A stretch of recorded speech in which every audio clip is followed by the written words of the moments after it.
My SEL tried to replace me and steal my husband. Her fantasy shattered the second my mom revealed something she never expected. My brother Kyle had been dating this woman Rachel for about 3 months when she came to her first family dinner at our parents' house. Everything seemed normal at first. She brought flowers for my mom and complimented my dad's cooking.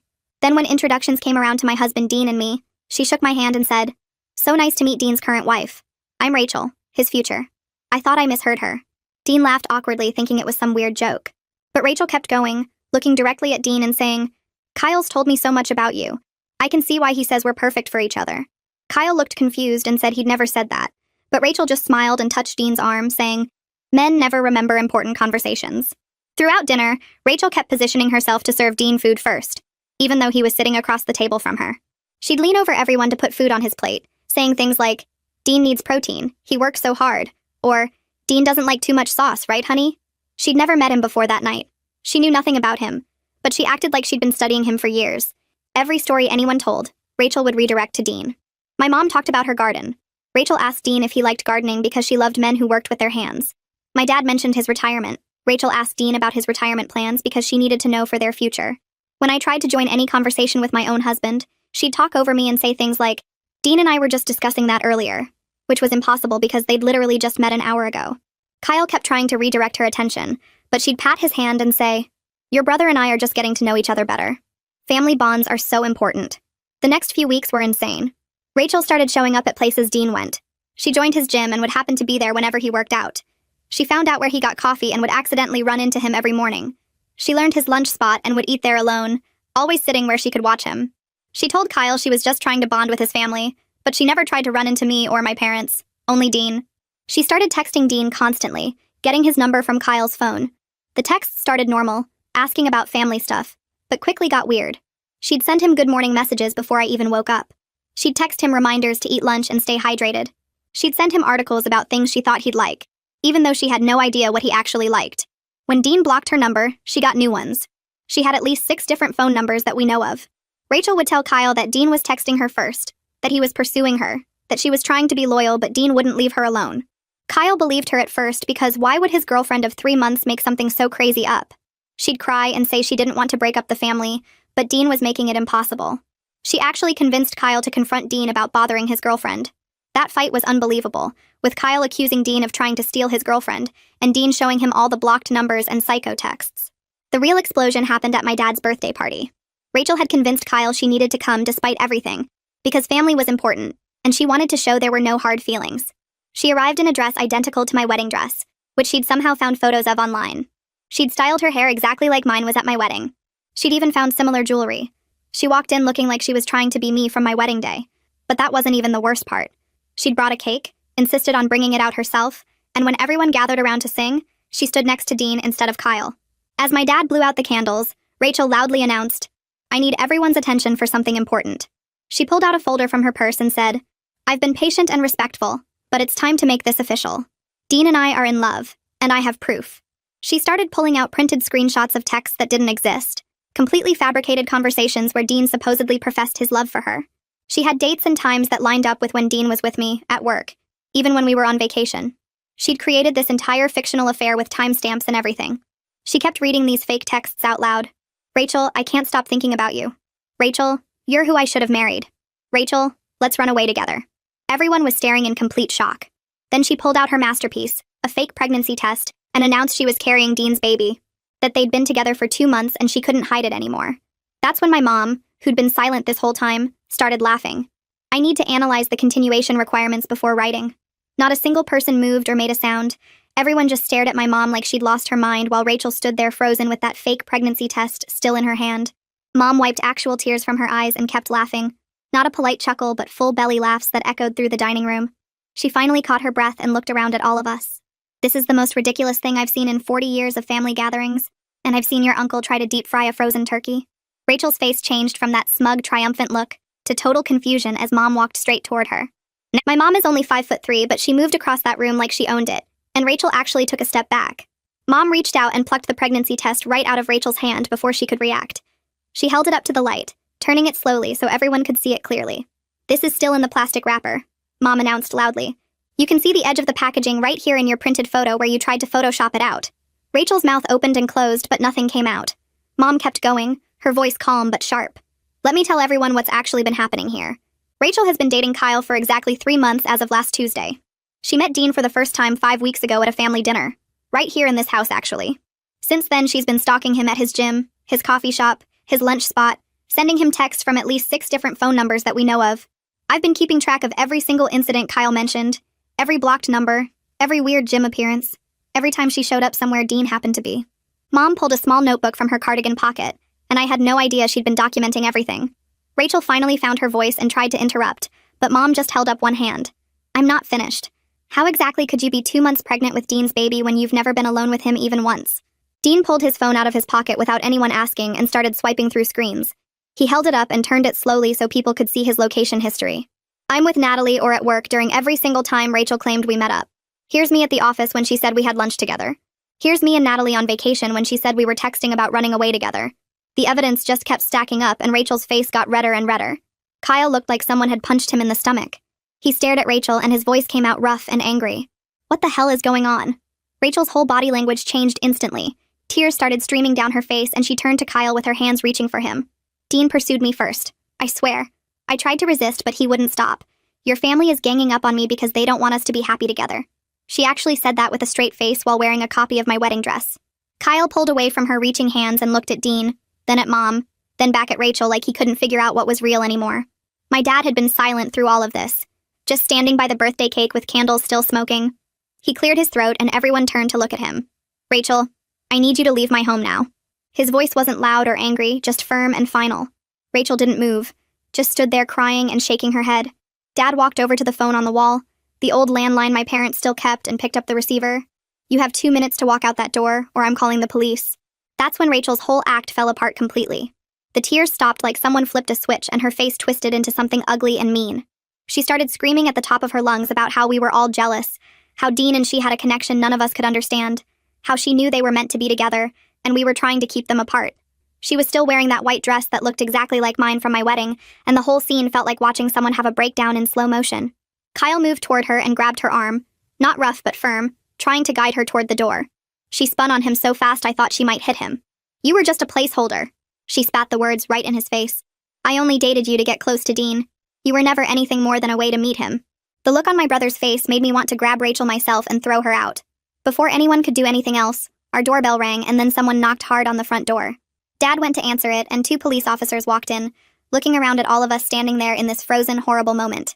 Our neighbor Mrs. White called about screaming, one officer said. Is everything all right here? Rachel's face changed again instantly, back to crying and scared. She pointed at all of us and told the officers we were attacking her, that she came to a family party, and we all ganged up on her for no reason. The officers looked at the situation, at Rachel in her white dress, at the rest of us clearly dressed for a birthday party, at the cake still sitting on the table. One officer asked if we could all step outside and talk calmly. Dean held up his phone before anyone moved. I have evidence of 3 months of stalking and harassment. He started showing the officer his screen, swiping through blocked numbers, saved text messages, screenshots of Rachel showing up at his gym and workplace. I jumped in and explained the whole pattern, how Rachel dated my brother just to get access to Dean, how she'd been following him and texting him constantly even after he blocked her repeatedly. The officers took statements from everyone while Rachel stood there getting quieter and quieter. When they finally spoke to her directly and asked for her side, she just kept insisting Dean had pursued her first, but she couldn't show any proof. The officers looked at Dean's phone full of evidence, looked at all of us giving consistent stories, looked at Rachel standing there alone in a wedding dress at someone else's birthday party. They told Rachel very clearly that she needed to stay away from our entire family, that if she contacted any of us again or showed up anywhere near us, she'd be arrested for stalking and harassment. Rachel walked out to the police car with one officer following her, while the other stayed to get our contact information. The second officer told us to call immediately if she contacted any of us again, and handed Dean a card with a case number written on the back. When both police cars finally pulled away, Kyle dropped into one of the dining room chairs like someone cut his strings. He put his head in his hands and started apologizing to Dean and me over and over, saying he should have believed us from the start, that he was an idiot for falling for her lies. Dean sat down next to him and put a hand on his shoulder, but didn't say anything because what could you say to that? My mom walked over and pulled out the chair on Kyle's other side. She told him that manipulative people are experts at making you doubt reality, that it's what they do best. Then she got up and went to her desk in the corner of the living room, came back with a small notebook. She'd been keeping detailed notes of every incident Kyle had mentioned, every time Rachel showed up somewhere she shouldn't be, every blocked number Dean told us about. Mom said she suspected Rachel was building towards something exactly like this, and she wanted evidence ready. Kyle looked at the notebook full of dates and times and locations, all written in Mom's neat handwriting. The rest of the evening turned into this weird processing session where everyone who'd been at the party stayed and talked about what they'd witnessed. My dad's coworker mentioned he'd noticed Rachel positioning herself to always be in Dean's line of sight during dinner. Mom's friend from book club said Rachel had completely ignored Kyle for the last hour before her announcement, acting like he didn't exist. One of our cousins pointed out that Rachel had been taking photos of Dean all night on her phone, pretending to take party pictures but always zooming in on him. Every person had noticed something off about her behavior, but nobody wanted to say anything during the party because it seemed too weird to be real. Dean and I finally left around 11 when things started winding down. We drove home in silence for the first few minutes before Dean admitted he'd been more scared than he let on. The escalation from showing up at his gym to faking a pregnancy felt dangerous to him, like she was losing touch with reality faster than any of us realized. He said he was relieved it finally exploded publicly, where everyone could see her delusion, instead of her doing something worse in private. I reached over and held his hand while he drove, and we didn't talk much after that, because there wasn't much left to say. The next morning, my phone rang at 7, and it was Kyle calling to tell us Rachel had been texting him non-stop since the police dropped her off at her apartment. He'd been awake all night reading her messages that alternated between desperate apologies and wild accusations. She claimed we'd set her up at the party, that the pregnancy test was real, and we'd somehow switched it, that Dean was lying about everything to protect his reputation. Kyle forwarded me some of the messages, and they were completely unhinged, full of caps lock and random accusations that made no sense. Dean and I sat at our kitchen table and decided right then that we needed to document everything and file for a restraining order. We spent the whole morning gathering evidence, pulling up all the blocked numbers from Dean's phone, taking screenshots of every text Rachel had sent him, writing down witness statements from everyone at the party who'd seen her behavior. Kyle came over around noon with his own documentation about Rachel's stalking pattern, including the times she'd lied to him about Dean pursuing her. 2 days later, we were sitting in the courthouse waiting area, surrounded by other people who all looked tired and stressed. A victim advocate came out and called our names, led us back to a small office. She sat down across from us and listened to the whole story without interrupting, taking notes the entire time. When we finished, she told us she'd seen similar obsessive behavior before in her work. She warned us that Rachel might escalate further before accepting that her fantasy wouldn't become reality, that restraining orders sometimes make stalkers more desperate before they finally back off. The temporary restraining order got approved that same day based on all the stalking evidence we'd brought. The judge looked through Dean's phone records showing the blocked numbers, read the witness statements from the party, listened to Kyle's testimony about the manipulation. Rachel was now legally required to stay 500 feet away from Dean, me, our home, and Dean's workplace. The advocate gave us copies of the order and told us to keep them with us at all times in case Rachel showed up somewhere. Kyle moved back in with our parents that week because he couldn't stand being in the apartment he'd shared with Rachel.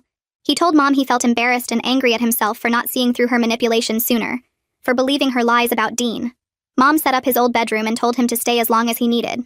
48 hours after the restraining order was served, Dean's office building security called him to say someone matching Rachel's description was in the lobby asking for him. Security had already called the police when she refused to leave after being told Dean wasn't available. Dean stayed in his office on the 3rd floor while security kept Rachel contained downstairs. 2 police officers arrived within 10 minutes, recognized Rachel's name from the restraining order in the system, and arrested her right there in the lobby. She spent that night in jail before her parents bailed her out the next morning. 2 days after Rachel's arrest, Kyle called me around noon sounding exhausted and confused. He said Rachel's mother had just spent 40 minutes on the phone with him apologizing and crying. The woman admitted that Rachel had done this before with other men, that she'd had what she called obsessive episodes that the family thought therapy was helping control. Kyle's voice shook when he told me that Rachel's mom said they'd hoped the therapy was working, but clearly Rachel had stopped taking it seriously. The conversation got worse from there because Rachel's mother revealed details about Rachel's past that made our situation feel even more disturbing. She explained that 2 years ago, Rachel became fixated on her own sister's husband, a man who was happily married with 3 kids and had never shown Rachel any interest whatsoever. Rachel convinced herself they were soulmates despite him being completely unavailable and uninterested in her. She'd shown up at their house constantly, sent him gifts, tried to insert herself into family events, and told people they were having an affair when nothing had ever happened between them. The sister's family had to get lawyers involved, and eventually Rachel's parents moved her to another state, hoping the distance would help her move on and start fresh.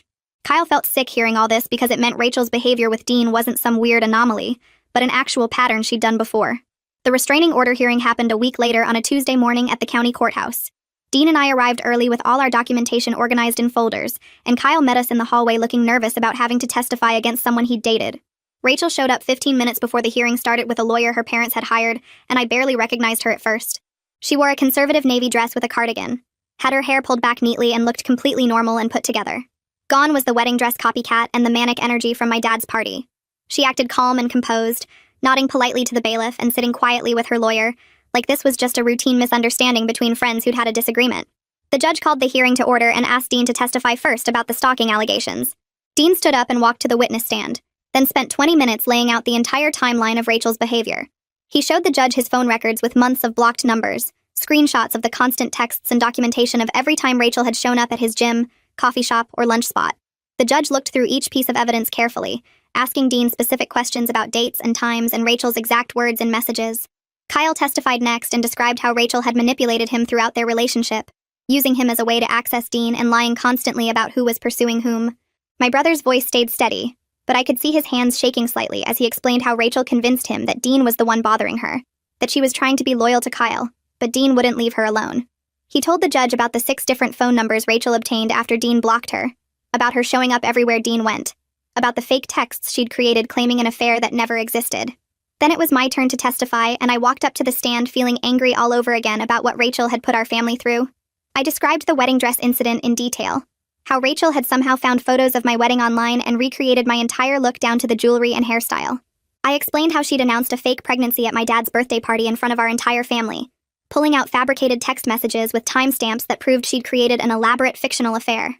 The judge's expression shifted from professional neutrality to visible disturbance as I talked, especially when I described Rachel standing next to Dean instead of Kyle during the birthday cake and declaring herself pregnant with Dean's baby, despite them never being alone together. Rachel's lawyer stood up after my testimony and tried to argue that his client was just enthusiastic about joining Dean's family, and that we'd all misinterpreted her friendly behavior as something sinister. He suggested that Rachel was simply trying hard to bond with her boyfriend's family, and that her actions came from a place of wanting to fit in rather than obsession. The judge cut him off immediately and said that friendly behavior doesn't include fake pregnancies, identity theft, creating fabricated text conversations, or violating someone's personal space after being asked repeatedly to stop. The judge's tone made it clear he wasn't buying the lawyer's spin on Rachel's actions. After hearing all the testimony and reviewing the evidence, the judge granted a 3-year restraining order and told Rachel directly that she needed to seek serious mental health treatment. He warned her that any further violations of the order would result in criminal charges and possible jail time, that this wasn't a game and stalking was a serious crime that he took very seriously in his courtroom. Rachel sat there looking calm and nodded like she understood, but there was something blank in her expression that made me uncomfortable. Kyle started seeing a therapist the following week to process everything that had happened with Rachel. He came over to our house after his second session and told me he felt stupid for believing Rachel's lies about Dean pursuing her, for not seeing through her manipulation sooner. I reminded him that Rachel was clearly very good at lying and making people doubt their own perception of reality, but Kyle said his therapist was helping him understand that gaslighting works specifically because it's designed to make victims question themselves. The therapist explained to Kyle that manipulative people are experts at creating confusion and making their targets feel responsible for the manipulator's behavior. 3 days after the restraining order was finalized, Rachel's parents contacted my parents directly to apologize for their daughter's behavior. They offered to pay for any security measures we needed, like cameras or alarm systems, and they promised to make sure Rachel stayed in treatment and followed the court's orders. My mom accepted their apology on the phone, but made it very clear that Rachel needed serious professional help before she hurt someone, that this pattern of obsessive behavior toward unavailable men was dangerous and couldn't be ignored anymore. My dad told them he appreciated their willingness to take responsibility, but that their daughter had caused real trauma to our family, and particularly to Kyle, who'd been manipulated and used. Dean changed his gym membership the next week and started varying his daily routine to avoid any possible accidental contact with Rachel. He switched to a gym across town, started getting coffee at different places each morning, and changed up his lunch spots so there was no predictable pattern Rachel could track. It frustrated him to have to alter his entire life because of her behavior, to give up his favorite places and routines because someone couldn't respect basic boundaries.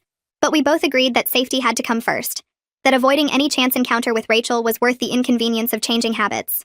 I watched my husband restructure his whole daily schedule and felt angry that Rachel's obsession was still affecting our lives, even with a restraining order in place. 2 weeks after the restraining order was finalized, Dean got a call from his coworker Mike during dinner. Mike asked if Dean knew someone named Jennifer Hayes because she'd sent him a friend request on social media with a message saying she was Dean's cousin and wanted to connect with his work friends. Dean pulled up the profile on his phone and his face went pale. The profile picture showed Rachel, but the hair was different and she was wearing glasses. The bio said Jennifer worked in marketing and loved hiking, but the photos were definitely Rachel in various disguises and angles. Mike said something felt weird about the request, so he looked closer at the profile and noticed it was only created 3 days ago with very few friends. Dean told Mike it was Rachel using a fake identity and asked him to report the account and block it immediately. Mike did it right there on the phone and said he'd warn the other guys at work. We called the police that same night and filed another report. The officer who came to take our statement said this was a clear violation of the restraining order because Rachel was attempting to contact Dean through his coworkers, even if the contact was indirect. He took screenshots of the fake profile and Mike's friend request message as evidence. The detective handling our case called us the next morning. He explained that Rachel's pattern suggested she might eventually move on to a new fixation, because obsessive personalities sometimes shift targets when one becomes too difficult to access. But he warned us we needed to stay alert, because these types of people are hard to predict, and some never let go of their chosen target. He said the fake social media account showed Rachel was still actively trying to find ways around the restraining order, which meant she hadn't accepted reality yet. The detective added that he'd seen cases where stalkers gave up after a few months, and cases where they persisted for years. He couldn't tell us which type Rachel would turn out to be, so we needed to keep documenting everything and reporting every violation no matter how small it seemed. Dean forwarded the detective's advice to all his coworkers in an email. He felt bad about dragging his work into this mess, but everyone was really understanding and supportive. His boss even offered to have security review their office access protocols to make sure Rachel couldn't get into the building. A month after the restraining order, Kyle called me sounding nervous. He said he'd gone on a date the night before with someone he met through a friend. Her name was Sarah, and they'd grabbed coffee and talked for 2 hours. He said it went well, but he kept second-guessing everything she said and looking for warning signs. He asked me if it was too soon to be dating again, or if he should wait longer. I told him there was no right timeline and he should do what felt comfortable.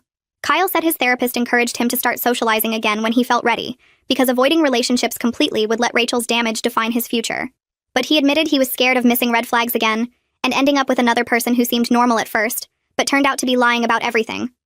I reminded him that Rachel was an extreme case, and most people don't fabricate entire personalities and stalk their boyfriend's brother. Kyle laughed and said his therapist told him the same thing.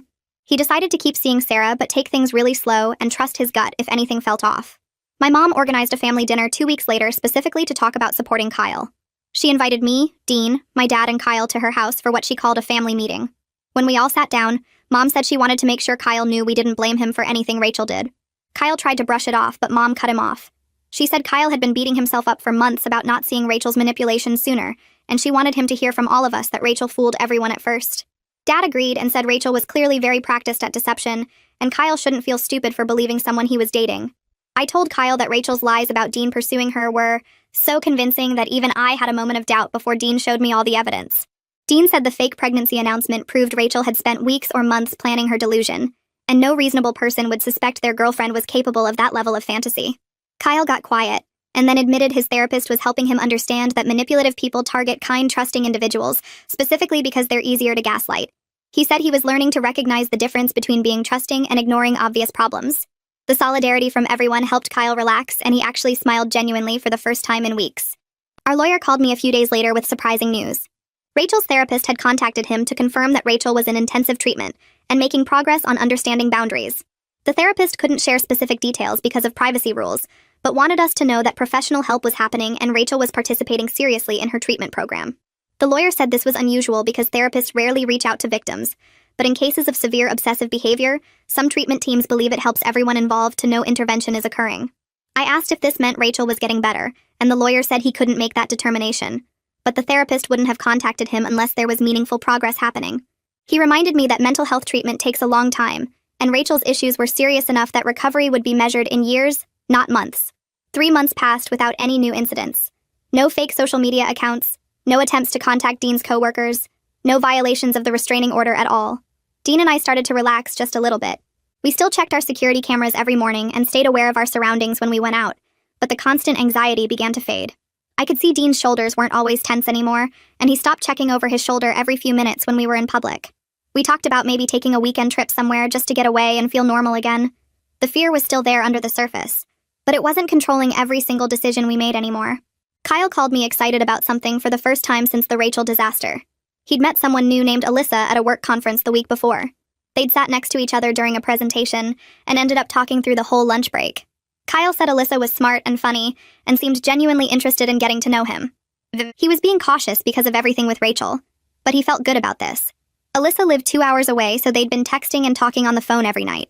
Kyle said she was patient with him taking things slow and didn't push when he said he wanted to wait before introducing her to family. He told her on their second date about his ex-girlfriend who turned out to be unstable, and Alyssa was understanding instead of scared off by the drama. She shared that her own brother had dealt with a stalker ex-girlfriend years ago, so she understood how hard that kind of situation could be. Kyle sounded happy talking about her, and I felt relieved that he was moving forward. Dean came home from work one evening and told me he got a promotion.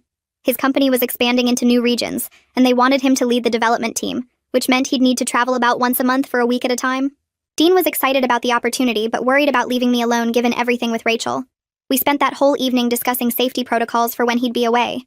I promised to stay with my parents or have them stay with me during his trips. We agreed I'd check in with him twice a day and keep the security system armed at all times. Dean said he'd give my parents and Kyle his full travel schedule, so they'd know exactly when I was alone. I felt guilty that Rachel's behavior was still affecting our decisions about Dean's career 6 months later, but being prepared made me less anxious about him traveling. The practical planning helped both of us feel like we had control over the situation, instead of letting fear make choices for us. 6 months after the restraining order was issued, our lawyer received a letter from Rachel's parents through their attorney. The letter stated that Rachel had moved to another state for a fresh start.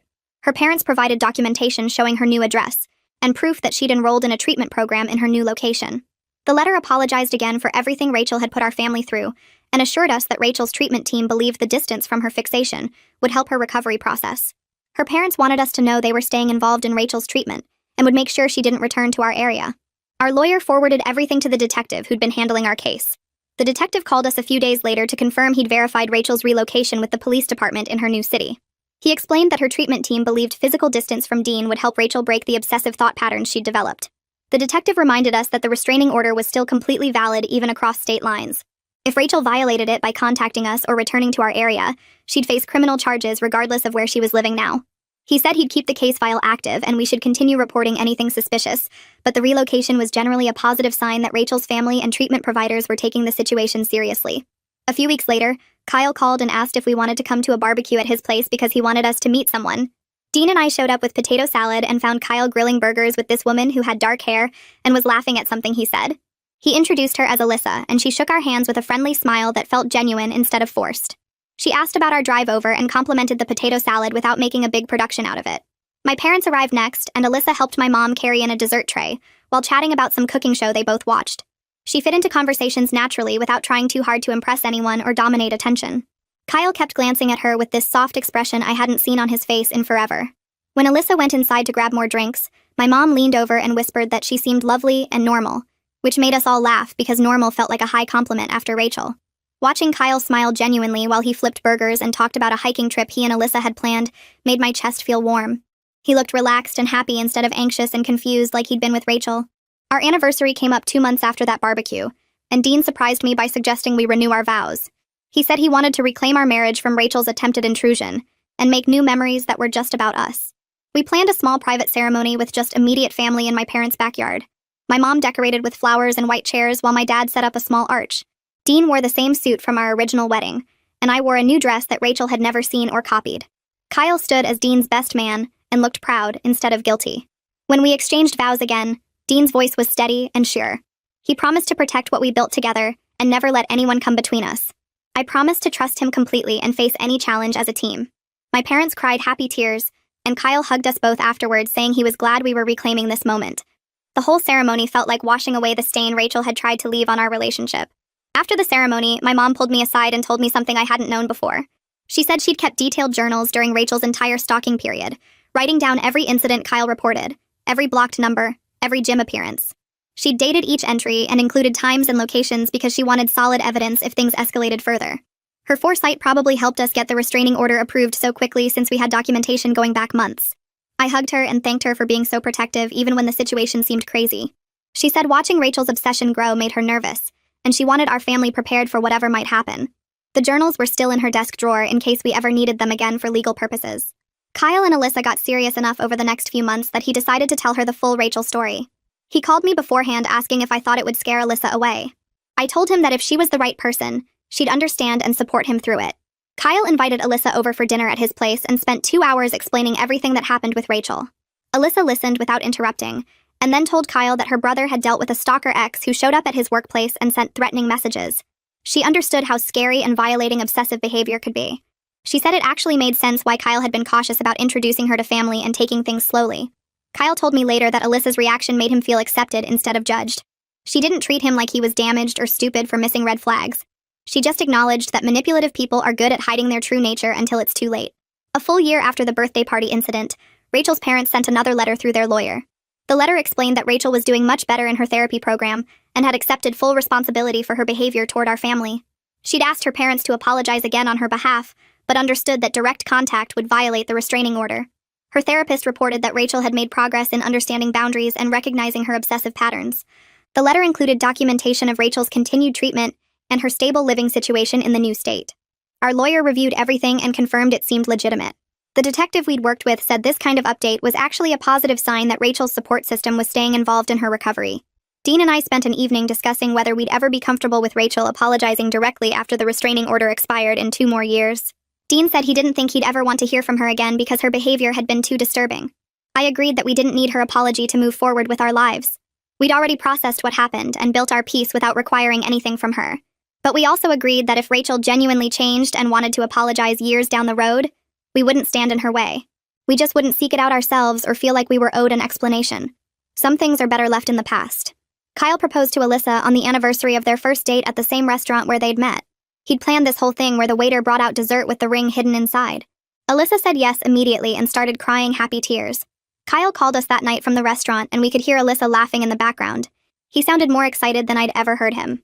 The next family dinner, Alyssa showed off her ring and my mom started asking about wedding plans right away. Watching Kyle build a healthy relationship based on honesty and respect showed how much he'd grown from the Rachel experience. He didn't rush things or ignore red flags. He communicated openly with Alyssa about his fears and boundaries. He'd learned what real love looked like versus obsessive control disguised as affection.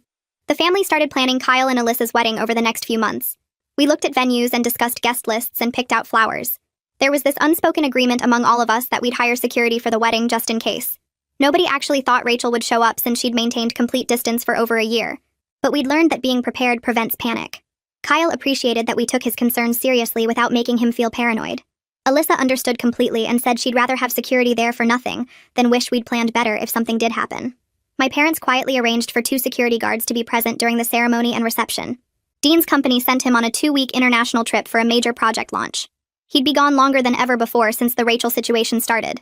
I helped him pack and drove him to the airport. As I watched him go through security, I realized I wasn't anxious about him being away anymore. I didn't worry that Rachel would use his absence to make contact or show up at our house. I didn't feel the need to stay with my parents or have someone check on me constantly. Rachel's hold on our peace of mind had finally loosened completely. I went home and texted Dean that I loved him and hoped his flight went smoothly. Then I made dinner and watched a movie without checking the security cameras every 10 minutes. Kyle and Alyssa's wedding day arrived 6 months after their engagement. The venue looked beautiful with white flowers and soft lighting everywhere. Alyssa walked down the aisle in a gorgeous dress that was completely her own style. Kyle cried when he saw her and my dad had to hand him a tissue. The ceremony was perfect and drama-free with no interruptions or unexpected guests. The security guard stayed in the background and had nothing to report. During the reception, Kyle and Alyssa danced together looking happier than I'd ever seen my brother. Alyssa's family welcomed Kyle warmly, and her parents told my parents how lucky they were to be joining our family. My mom gave a toast about love being built on trust and respect instead of obsession. Everyone raised their glasses and celebrated 2 people who genuinely belonged together. The whole day felt like a final chapter closing on the Rachel drama and a new beginning for Kyle's real future. Kyle stood up during dinner at the reception and tapped his glass to get everyone's attention. He thanked everyone for coming and supporting him through some tough times over the past couple years. He didn't say Rachel's name, but talked about how he'd learned the difference between someone who truly loves you and someone who just wants to control you. He said real love means respecting boundaries and building trust instead of creating fantasies and forcing connections that don't exist. Alyssa squeezed his hand while he spoke, and you could see how much calmer and happier he looked compared to when he was with Rachel. The whole room felt the weight of what he wasn't saying directly, but everyone understood. 2 years after we got the restraining order against Rachel, it finally expired, and we didn't need to renew it. Rachel had stayed completely away from all of us the entire time without a single violation or attempt at contact. Her parents reached out through their lawyer to let us know she'd built a stable life in her new city and was still going to therapy regularly. They said she was doing much better and had accepted what happened. We were relieved to hear she was getting help and moving forward with her life instead of staying stuck in her obsession. Dean and I started talking about having a baby around that same time because our lives finally felt stable and secure enough. The irony wasn't lost on either of us that Rachel had faked a pregnancy to try to trap Dean, and now we were actually planning to start a family. But we refused to let her memory ruin something beautiful for us. We'd been through hell with her stalking and manipulation, but we came out stronger on the other side. 4 months later, I got pregnant and we were both so excited and nervous. We decided to share the news at a family dinner party at my parents' house. When we announced it, my mom started laughing and said, "This is how pregnancy announcements should actually happen, with real joy and love instead of fake test props and crazy delusions." Everyone laughed and toasted to the baby, and it felt amazing to celebrate something genuine after dealing with Rachel's manufactured drama. Then Kyle and Alyssa dropped their own bomb and announced they were expecting too, due about 2 months after us. My parents were over the moon about becoming grandparents twice in 1 year. The celebration that night felt like we were finally closing the book completely on everything that happened with Rachel. Sometimes Dean and I would wonder how Rachel was really doing, and hope she'd genuinely moved past her obsessive patterns and found actual happiness. Her parents sent us a card when they heard through family connections that I was pregnant. They wrote that they were happy for our family and grateful we'd given Rachel the space she needed to heal instead of pushing for harsher legal consequences. It meant something that they acknowledged how we'd handled things and that Rachel was apparently doing better. A few months into my pregnancy, Dean and I decided to attend a support group for stalking victims because we wanted to turn our experience into something helpful. We shared our story with the group and talked about the warning signs we'd noticed and how Rachel's behavior had escalated over time.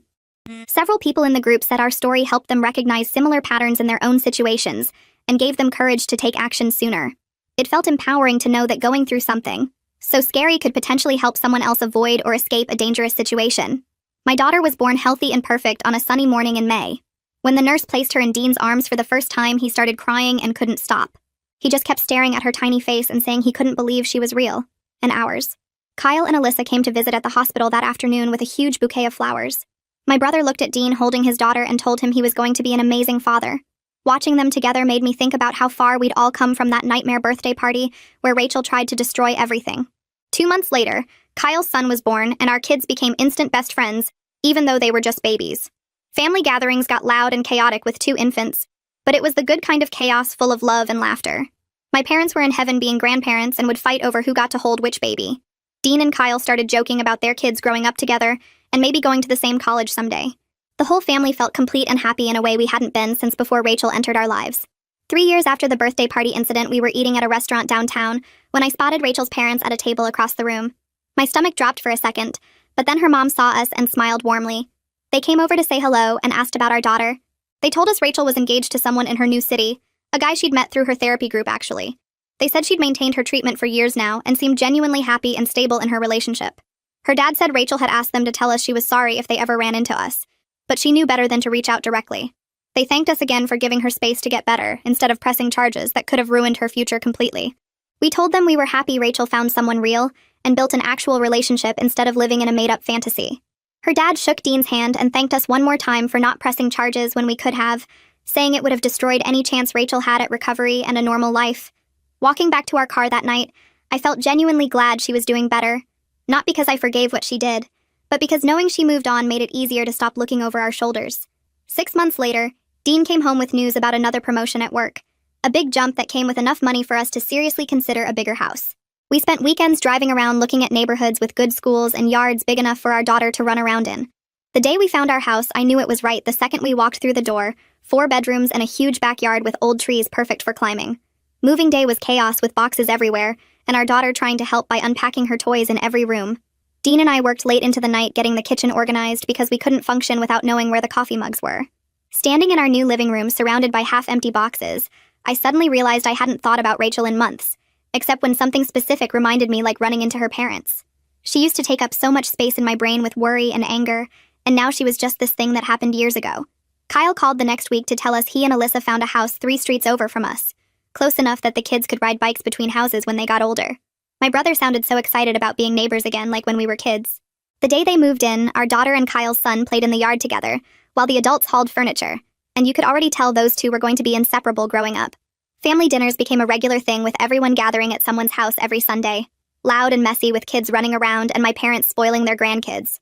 One night after the kids went to bed, Kyle and I sat on my back porch with beers, and he told me he was grateful the Rachel situation exploded when it did, before he wasted more time on someone so unstable. He said it led him straight to Alyssa, who was his actual perfect match, someone real who loved him for himself, not as a stepping stone to someone else. 5 years after my mom's laughter shattered Rachel's delusion at that birthday party, our family was thriving in ways we never expected. Dean and I had 2 kids now. Kyle and Alyssa were talking about a third, and my parents were living their best life as full-time grandparents. We learned through everything that sometimes the best way to handle crazy is refusing to play along with someone else's fantasy, and that real love gets built on truth and honesty, not obsession or manipulation.